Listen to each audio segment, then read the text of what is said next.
Hello, hello mga kasiswang. Ito nga ang sister niyong aswang, tulog sa araw, gising sa gabi. At dahil nga dyan mga kasiswang ay naimbitahan nga tayong mag-night swimming sa umaga. At ang promotor nga nito ay ang aming boss na si Ma'am Pat. Sorry ma'am, nasama pa kita sa vlog ko. At dahil nga swimming ito, natural lang na magdala tayo ng pajama. At alam nyo naman na kapag dumidilim na ay hindi na pwedeng lumusong sa tubig ang sister nyong aswang dahil baka hindi na maiahon ang kalahati nating katawan. At ang makabagbag damdaming swimming nga na ito ay ginanap dito sa Villa Feliz ata. Dito sa bungad na liblib ng Piela.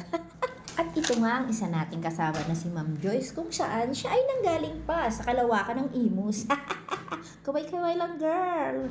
At syempre, wag naman nating kalimutan si Ma'am Badet at si Ma'am Belody kung saan laging kumakaway sa radyo at gustong makasama sa ating mga vlog. At bago nga ang kaganapan na iyan, ay tinawid muna namin ang rumaragas ang ulan at ang umaatikabong baha sa bahay.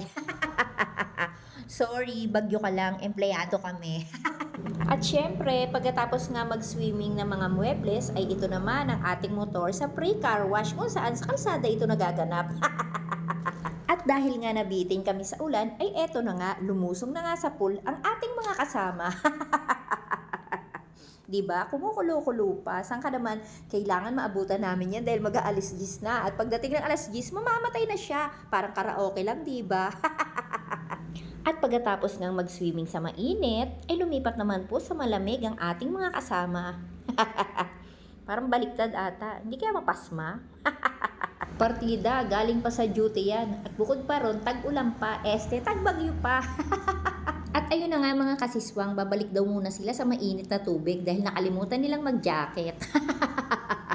At dahil nga nag-e-enjoy naman ang ating mga kasiswang, ay nagre-request pa sana uli ng panibagong bagyo. Panibagong swimming pala. Sorry guys, trip to Hong Kong naman daw ang kasunod, sabi ni Ma'am Pat. Thanks for watching guys. Pa-like, share, and subscribe naman dyan